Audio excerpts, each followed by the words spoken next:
Now this looks like one of the most General Motor thing ever. I mean, look at this, guys. And I mean, this is like so American of the 1950s. Words can't express how I feel. Actually, I just thank goodness this truck has been preserved. But hello, everyone. All right, so I'm at a car museum that's in the countryside of Belgium. This place is located very close to the French border. It's not far from Leuze-en-Hainaut. Leuze-en-Hainaut is a nice little town just near the French border. And yeah, I found this wonderful car museum. Actually, I discovered it on the Google map, and it's very interesting. Actually, my journey here was very interesting as well, because this is an easygoing town which is like very much isolated, to a point where on my way here I spotted what looked like a bus stop that was not maintained at all, and it looks as though it has been abandoned since the 1990s. This is how quiet this place is, and the cars people drive in this area tend to be very, let's just say, nobody drives brand new cars here in this area. Like, I've noticed people drive either used cars or something that's like nearly new. But one thing, I have a really interesting observation I just made, and that is there was a wonderful Volkswagen dealership that was fully loaded with new cars. This goes down to show how strong Volkswagen is here in Belgium. I mean, they even have a nice dealership in this area. Surprises me, but in a good way, guys. Anyways, let's get down to checking out this museum. Wonderful area, guys. Wonderful area. Guys, so this is a very interesting area. I'm going to make a confession before I get down to checking out the museum. I've never been to this area of Belgium before, which is funny because I've lived here all my life, and I was even born here in Belgium. And the thing is, I've never visited this area before. So it's very interesting what I'm seeing right here, guys. It's a very strong sense of community, by the way, out here. It's like everything's so communal, and I love it. I really do. And they have some interesting cars on display out here. They've got some like emergency forces vehicles, which are now retired forces, but which were in the services, in public services before. Check this out, guys. So over here you have some classic Volkswagen Golf right here, and they even had some like classic vans ahead. And this is the Willys Jeep, everyone. The Willys Jeep I was so obsessed with before. Whenever I review the Jeep vehicles, like the Jeep Wrangler and the Jeep Gladiator I reviewed last year. Very interesting, and it all started with this. It's quite nice, quite nice. What? No kidding, guys. No kidding. This is a Fodden. What? This is a Fodden. What's it doing here? I think it's a Fodden.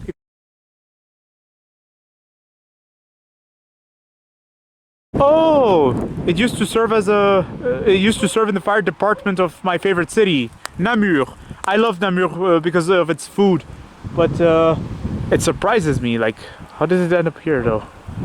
Anyways, I wonder what's gonna remain of this truck. I mean, look at it. It's seen better days. Guys, check this out. I just see a Triumph right here. Definitely has seen better days as well.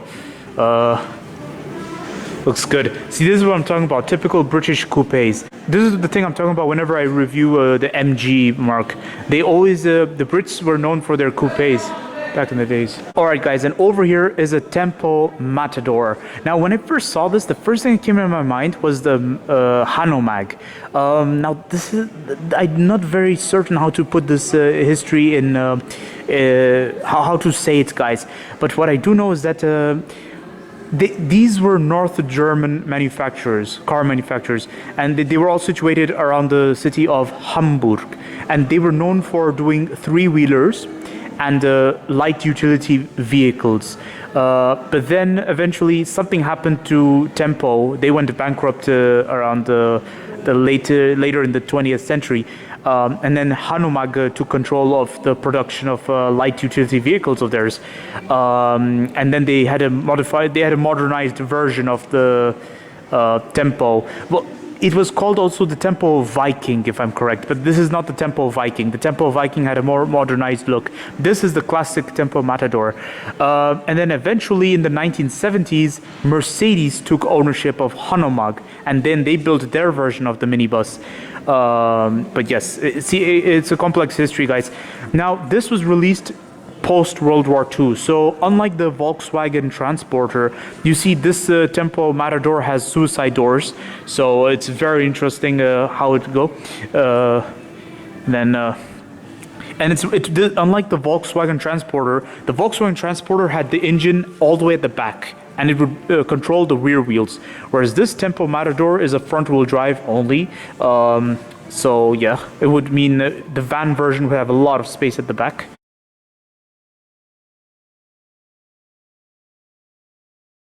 Wow, basic rear, guys. I mean, look at this. There's no proper rear lights. Oh well, I mean, what would you expect? Standards of the 1950s. I mean, wow, guys, I'm actually in a big hall right now where I'm able to see a display of all sorts of cars. They have like some really interesting stuff right here. This is so cool. This is the Ford T model. This was the first ever, well, said to be the car of the century, the first ever car made. Very good. Now this is really interesting right here. This car was actually a prototype, guys, according to descriptions. It was called the Opel Santa Rosa. Now, I'm not surprised they call it Santa Rosa because it's supposed to be a strong implication of it being used regularly around the seaside. And by the way, this thing looks like a dune buggy, which is street legal. Quite nice. More cars right here, guys. Very nice. Very nice. Very nice. This was Belgian. Oh my goodness. We actually built cars before. Yes. I mean, I knew this before, but it's just, I never really thought like, you know, yeah, I mean, the Belgian companies never really lived for long. That's the problem. That's why we never got to know what is it that we actually built. Because now when we think of cars, we think mostly of France, Germany, England. And now here we are, guys. The Belgian pride. Wow. Some interesting displays right here, guys. Cars of the 1920s and 30s. Very interesting. So this was like between the world wars.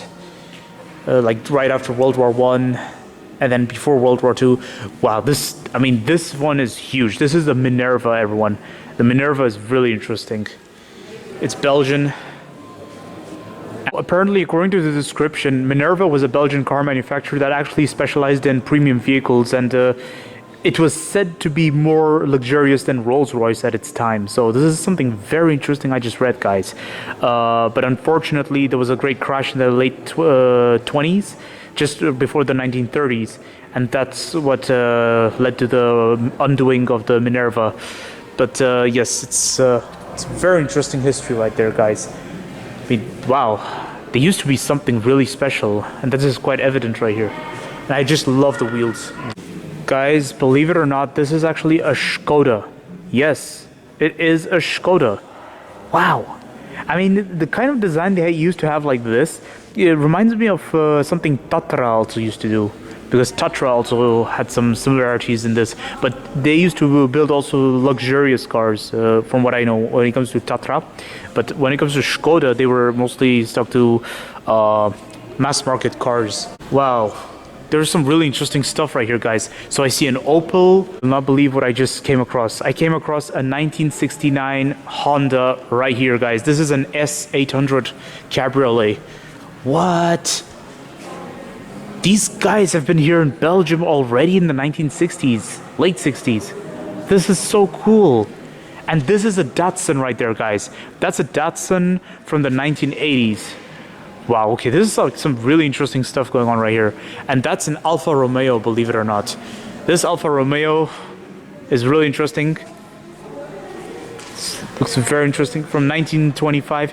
For some reason, something about the overall shape reminds me of the today present Stevio, the SUV they just released recently. It's very interesting, I love it.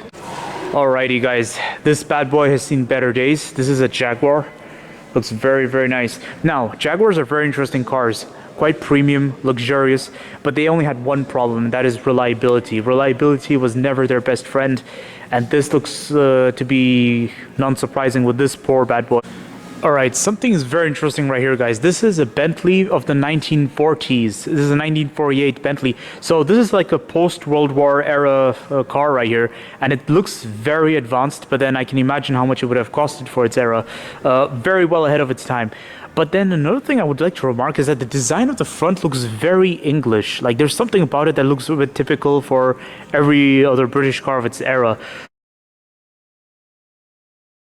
Alright guys, now this is something very interesting. Over here is the Jensen Interceptior, and this is the car that actually interests me the most because this was a competitor that actually put up a big rival against the Citroen SM, the Mercedes SL back in the 1970s. So it's very interesting and surprising to see this bad boy on display. Okay, why do I keep calling every car bad boy? I mean, seriously. But you know what I'm saying, guys. I mean, this is like some really interesting stuff right here. This is another beautiful Alfa Romeo. Looks very nice and looks very Italian. Yeah, full of passion. Now over here in this area, you see lots of British cars. So there's this, there's a Rolls Royce over there in the corner. Oh wow, guys, look at this. This is an amphibious vehicle built by Volkswagen in the 1943. So just before World War II ended, guys. Look at this. Wow. What? Look at this, guys. This was a Fiat from 1960. Alright guys, over here we have this Mercedes that's also seen better days. In fact, it's in worse state than that Jaguar we saw earlier. Looks like the rear suspension has been shot. So it's like leaning on its last wheel.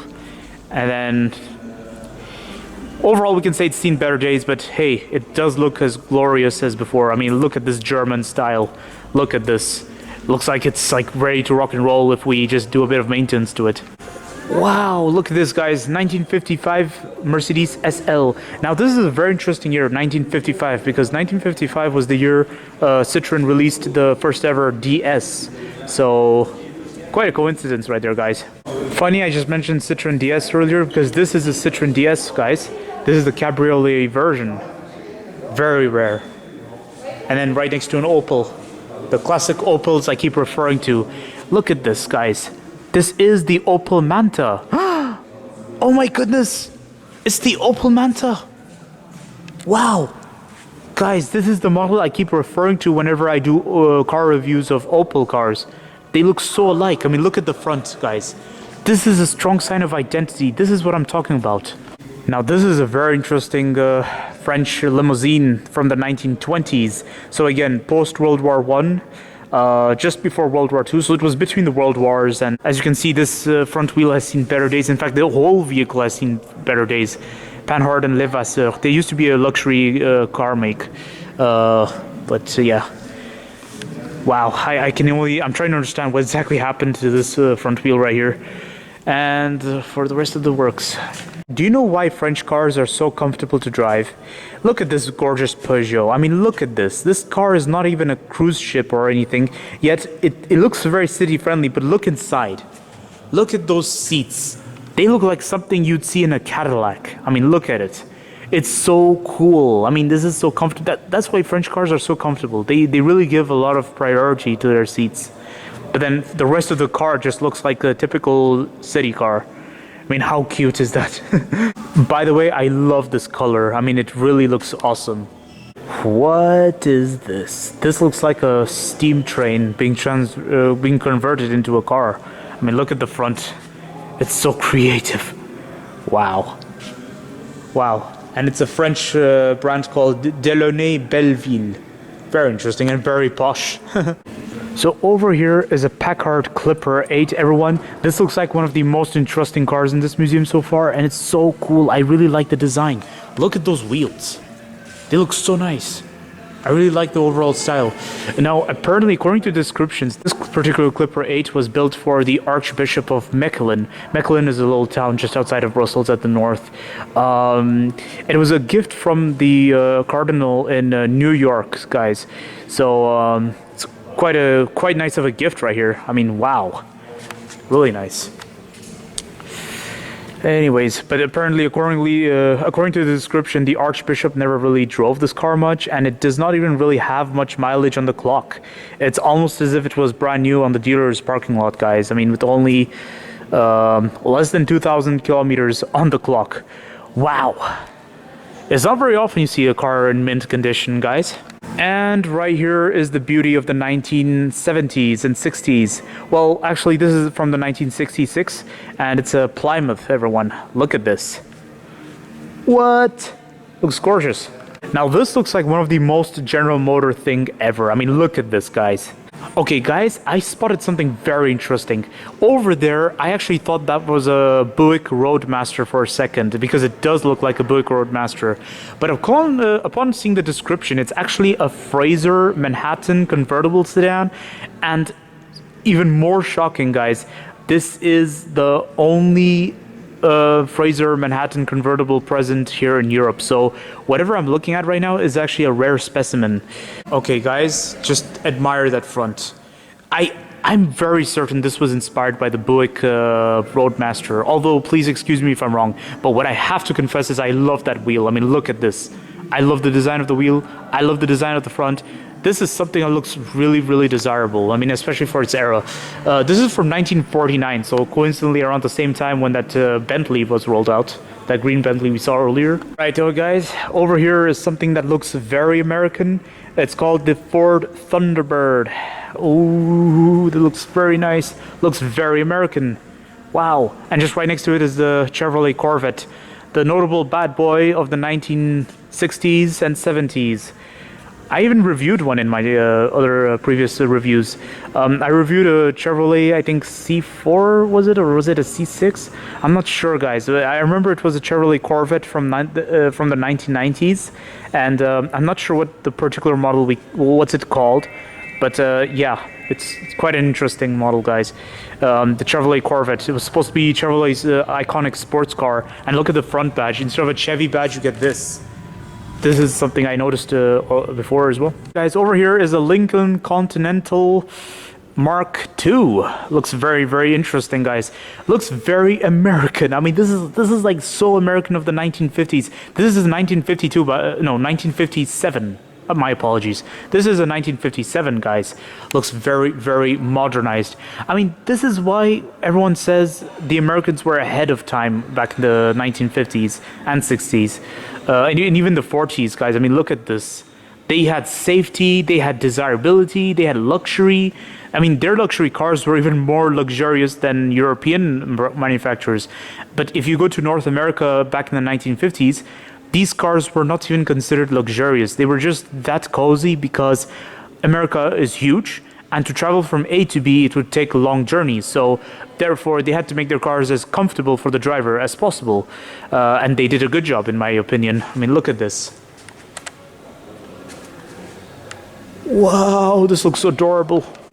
Alright guys, this is a car that actually surprised me. Believe it or not, this is a Volvo, but the design kind of reminds me of something the French would always do, especially when I think of Panhard.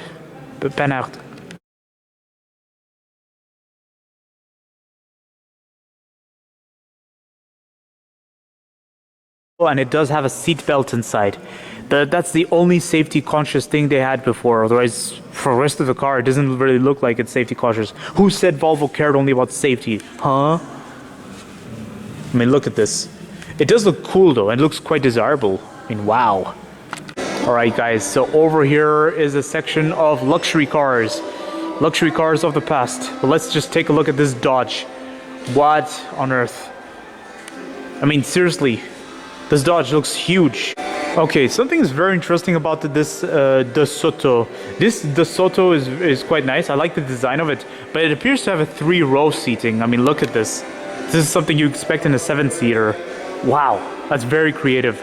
And by the way, I love the front design.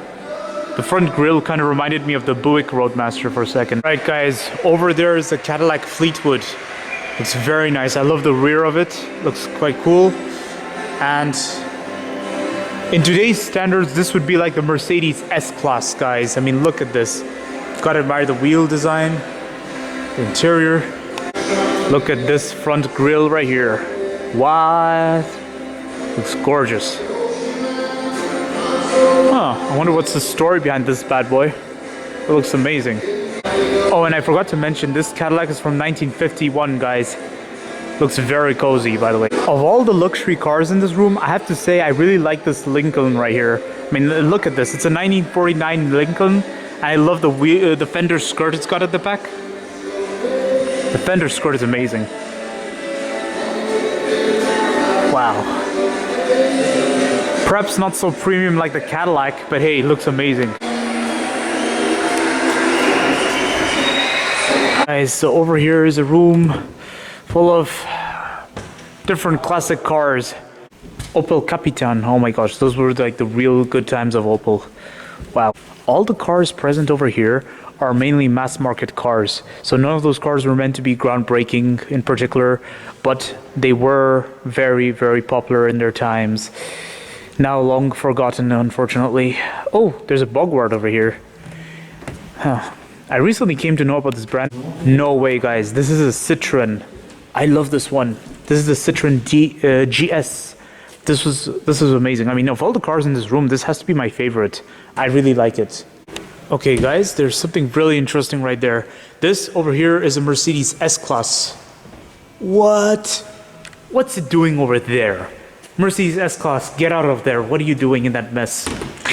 No, I'm joking, guys. This is not a mess. This is, I mean, first of all, I really like the presentation of this room. Second of all, I have to say, this is so random. Like, I did not know there was going to be a Mercedes S-Class right here. Wait, is it an S-Class? Yes, it has to be. I think it is. Looks amazing, guys. But I really like the wheel. I like the wheel it comes with. And looks very nice. And also the Mercedes S-Class was said to be very well ahead of its time. This is a 1981 version, and this 1981 had some advanced safety features, so which is what made it well ahead of its competitors. I think the thing about the Germans is that they were not meant to be groundbreaking in terms of style. Like, look at this Mercedes S-Class. Compared to competitors, it looks a bit simplistic, but the talking is done in the technology. I think it's the technology that does all the talking.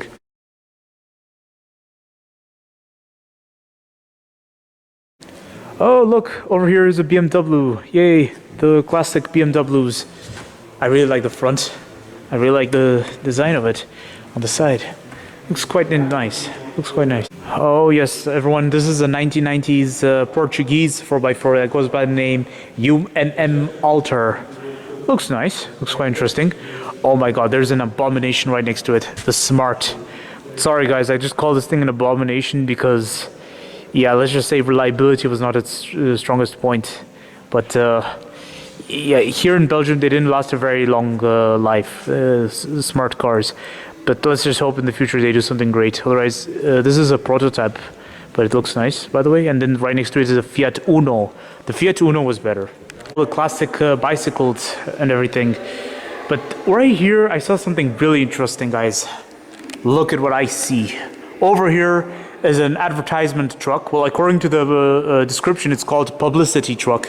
According to the description, it's an Opel Blitz. It's based on the chassis of an Opel Blitz. So it's like this. Look at the design. I like the fender skirt you see at the rear. Fender skirt is where you see the rear wheels being covered by the bodywork. Very interesting. And that's the overall design. Trying to look at the front more clearly, guys. It's very interesting. So yeah, again, the chassis was provided by Opel, so it was based on the Opel Blitz in 1959. But the bodyworks was done by Van Hool apparently, and Van Hool today they build buses, guys. It's a Belgian bus manufacturer. So it's very interesting what I'm seeing right here, guys. It's very, very cool. Wow. Very interesting. And this is for a ginger ale. So this was a beer company, a brewery. And yep, it's a bit. I just read the description about this company. They talked about the history of this truck and the company itself, and I couldn't help but say how sad I am. I mean, it's a bit of a sad story. It's I don't know. Words can't express how I feel. Actually, I just thank goodness this truck has been preserved. But at what cost? I mean, it was going to head for a scrapyard, and that was not a very good way to go. But thank goodness it's preserved in this wonderful museum. All right, so I'm gonna go home now. It was an amazing visit, guys. I really am impressed. I really am happy. Thank you, everyone. Thank you, museum. It's been great. It's been great. I really like it. I really do. It was a great experience and just what I needed to see. Very interesting displays, actually. I was very impressed. Like, I really like the details in this museum they give. And then also, I really like the presentation, you know? It's not about flashy, mint condition, classic cars. I'm not really impressed by this all the time. I sometimes like looking at classic cars the way they are, you know, whether in poor state or something. It just makes it more interesting and more mysterious. You know, it makes me more curious to know the history behind them. Okay, so if you want to know my favorites, I have to say I liked the Bentley from 1949. It looked interesting. Otherwise, there was also that Packard. I also liked that Packard, the one which was owned by the Archbishop temporarily. And then I also have to say that Opel Blitz publicity truck was very interesting. So, yeah. I actually felt a bit sad after reading the story about that publicity truck. I don't know why, I just felt a bit sad because, I mean, apparently it was going to be sent to a scrapyard, but then thanks to this museum, they saved this truck. Well, the owner of the truck saved it because he wanted this truck to be preserved. He couldn't bear the imagination of seeing it in a scrapyard. Don't forget to like, comment, and subscribe, and stay tuned for more videos that are on the run. And don't forget to check the links in the description for my car reviews and my travel videos as well.